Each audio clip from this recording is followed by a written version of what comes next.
AP Stats, what's up? This is section 4.2a, and I'm doing this on Friday morning before you come in, just in case you had any questions or needed to kind of go back to it.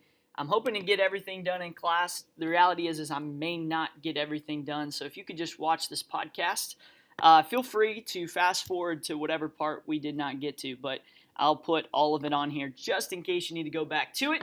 And I hope you have a good day. If you missed today, maybe you're on a field trip or something. Just hope you had a great time there, and I hope this is clear. And if you have any questions, let me know. All right, let's do it. All right, last year, a high school, you could say whatever high school you're talking about, offered an after-school SAT prep class that students could volunteer to take. 44 students took the course and then took the SAT. The average SAT score for this group was 1220. And the average SAT score for all students who did not take the prep class was 1050. Now, the one thing that we've got to look at here is what's occurring. Well, simply, someone volunteered for this, right? 44 students. So we would say this is a volunteer sample. But the question that number one says, is this situation an observational study or an experiment? Well, this would absolutely be an observational study.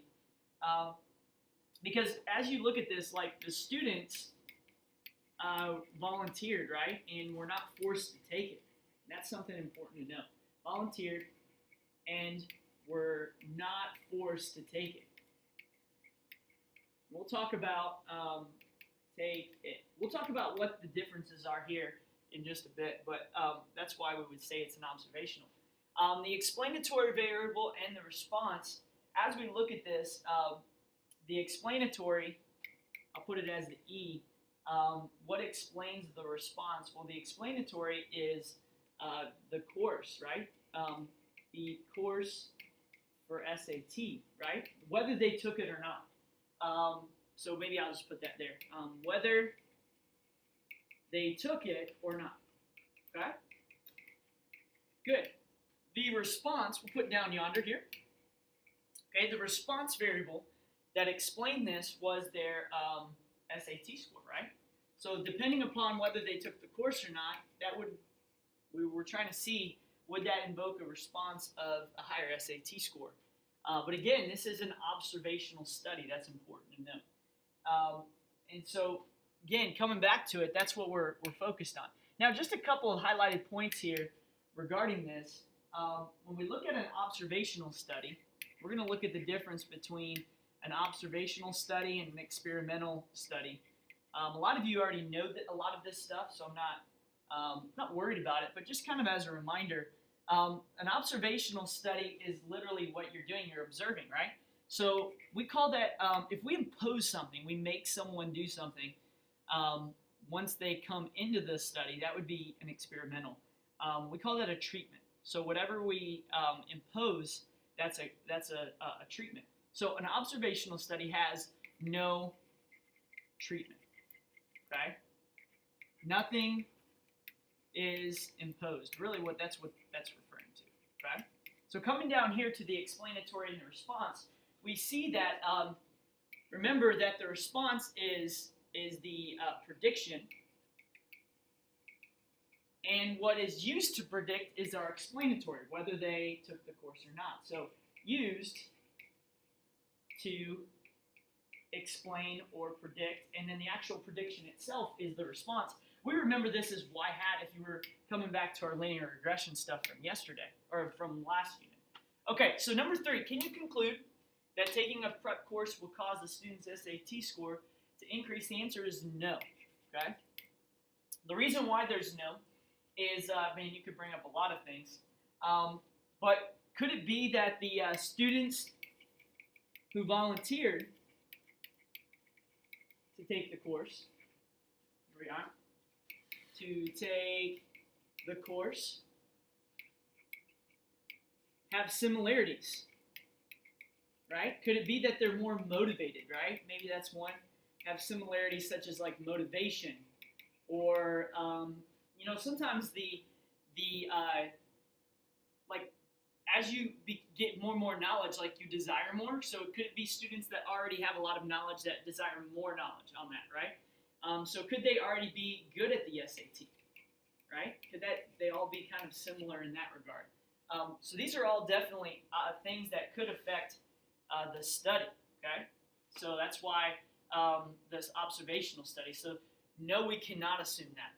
And in number 4, we're looking at identify as many possible variables that may explain why the SAT scores are higher.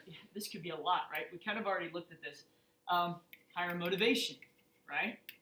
And I want you to put down just a couple. Let's see, maybe, how about they all have rides from school? They have rides from school. Maybe some people can't do it, right? Let's say they all want to do well. I kind of hit that already. All want to do well. And all of these things impact, what do they impact? They impact the response, right? Right? In a positive or negative way, and depending upon the variables that are there. In example 5, it says design an experiment that kind of counters this, right? Design an experiment. Well, before we get to this experiment, let's talk about this. These variables here, I'll kind of put this in red on the side. These are called confounding variables. If you're putting something there, confounding variables are variables that impact the response of a study, observational study, right?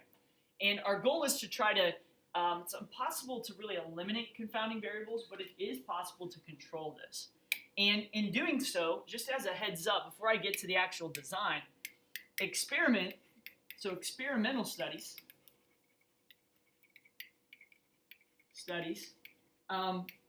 they impose treatment on someone. You'll see why in a second.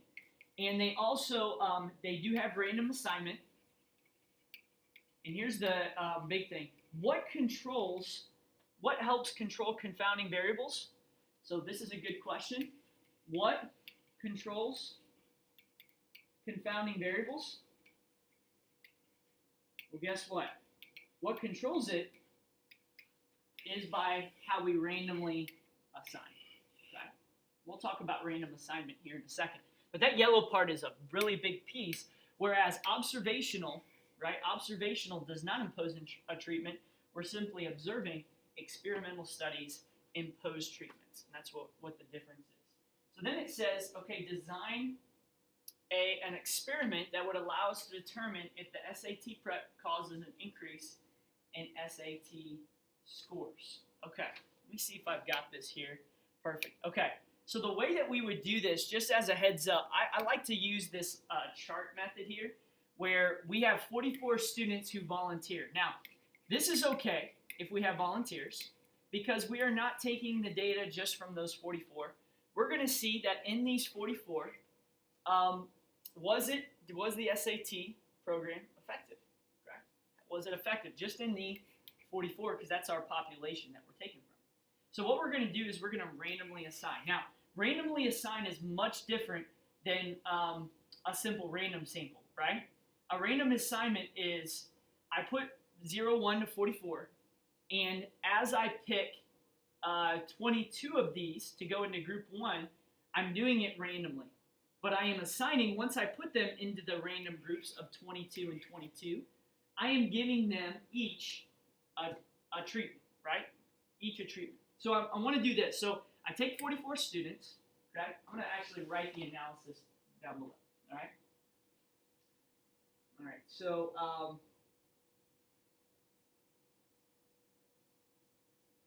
right, so first off, actually, as I'm looking at this, I want to make sure. All right, I'm going to backtrack here. As I looked at my notes, this 44 right here, we're going to all right, we're going to say that in this case, these were not volunteers, just so that the study could be a little better, okay? So we randomly chose, all right, let me write it right here. So we randomly chose 44 juniors, okay? All right, to be a part of the experiment. All right, here we are, to be a part of the experiment. And where did the juniors come from? Maybe we say from GAC. So 44 juniors from GAC to be a part of the experiment. Good. Okay. Now, we then say we randomly assign, here we are, we randomly assign students into two groups with 22 members or students in each. Okay? Awesome. All right, there's the next step. The next part we say is, okay, so we randomly just assign them 22 members in each, where 22 members, remember, here we go, we're imposing something, right? 22 members take the SAT course, and 22 members in the second group do not. Do not. Again, are we controlling confounding variables? Yes, because we are randomly assigning. Really, we're doing it twice, right? We randomly chose and we're randomly assigning, right? So what is my population? My population is all juniors from GAC. I randomly selected 44. I randomly assign, right? 22 for each one. Boom and boom. We want to make sure this is roughly equivalent, okay? If it's 22 and 23, that's fine, but we want to try to keep it close. We impose the treatment. We just talked about that, where there is an SAT course and then there's not, okay? Again, where the only difference is the treatment, because that's important. If other factors are different, then in that case, we can't state that the SAT did or did not cause a change in SAT scores. Then at the very end, it's important that in Group 1 and Group 2 that we compare SAT scores. So over the course of time, which wasn't stated, right? Maybe it's 3 weeks or 5 weeks or whatever. We then compare SAT scores from Group 1, which is the SAT course, to Group 2, which is the non-SAT course. Okay? And then we go from there. And that right there is an experiment. All right, let's talk about a couple things. I'm going to highlight a couple things before I get to the golden nugget here. The 44 juniors from GAC, this right here, we call experimental units. It's what we are using within our experiment to compare the differences of what one group would do with a treatment and what one would do without a treatment, right? This could be people, which is called subjects. So if it's people, we say it's subjects. So you could say subjects as well. But because it doesn't have to be people, it could be anything really. We say that it's an experimental unit. Awesome.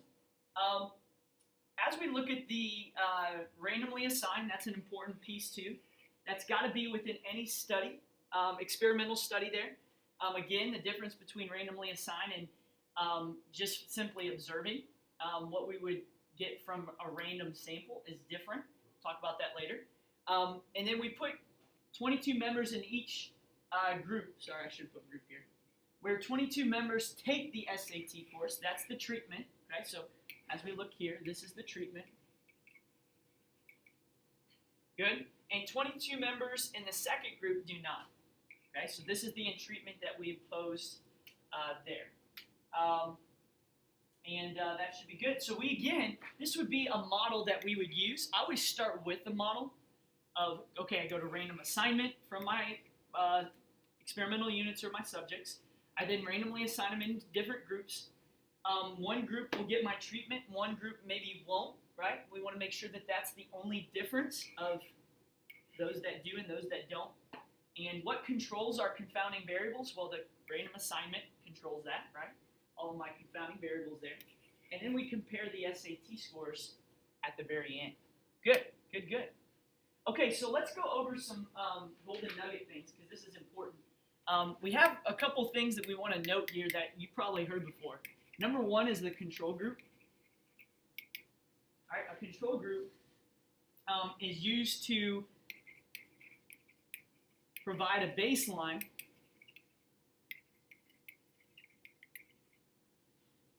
of data for comparison. That's the one without the SAT course, right? So it uses it. It's basically something we control. Again, we use it to base it off of the treatment data. That's it. All right. Another thing, we're going to talk about this later, but blinding is a big, big part here. It's when subjects, okay, this is kind of a big, big deal here. When subjects or experimenters, is that how I said it? Experimenters, yeah. The people that are conducting the experiments are unaware of what treatment is being assigned, of what treatment is being assigned. I'm going to come back to this one. All right, so just kind of hold off on time. Maybe give a little space below. I'll come back to that. The third thing, so this is like third thing, it's called the placebo effect. We're going to talk about this a little bit later here. Okay, did I actually skip? I'm sorry about that. Wow, I was wondering, I was like, this does not sound like what we just talked about. Hey, can you back up for me? My apology. Wow. If you have that, that's 4.2b. So good night. Wow, coach. All right, you probably know those words anyway, but observational study. Let's talk about this. That was intense. I was like, wow, don't think that I was even close to that. I went a page too far from my notes. And then my experiments. All right, experiments, treatments are imposed on subjects or experimental units. Okay, experimental units. Rocking. Observational studies have no treatment. So we only observe. Okay. All right. One thing too is as we look at experimental units, this is where when we have a treatment, we can predict cause and effect here. That's the power of an experiment, is we can go into the cause and effect, but it's important that we conduct it appropriately. The explanatory variable, we've already kind of talked about this, but in the course of studies, I want to make sure we hit on this here. Explanatory variables, again, it's the one that used to predict, we already said this, but just as a heads up, it's used to predict if it has more than one. It's called factors. Talk about that too. Called factors here. And factors also, just as a heads up, factors have levels, right? Different levels that are there, all right? And again, I think we'll look at one of these below in just a bit.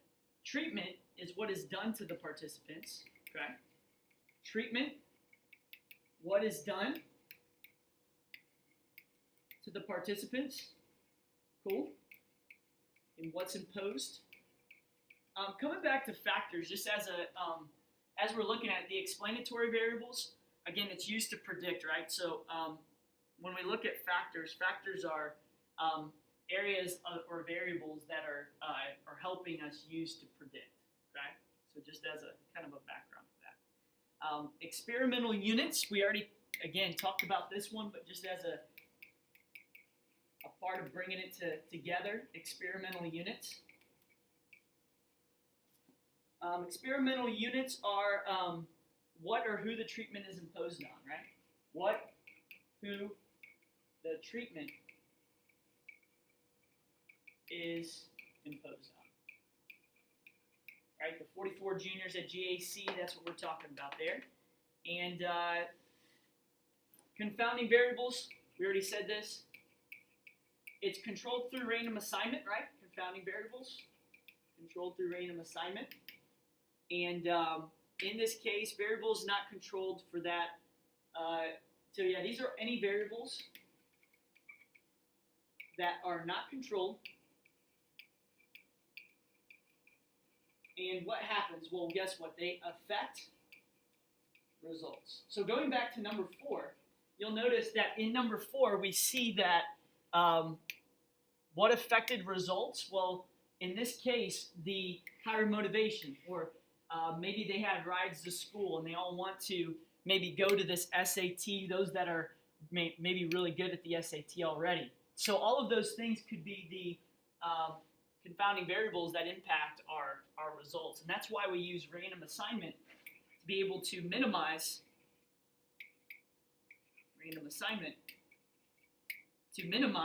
confounding variables that are there. Cool?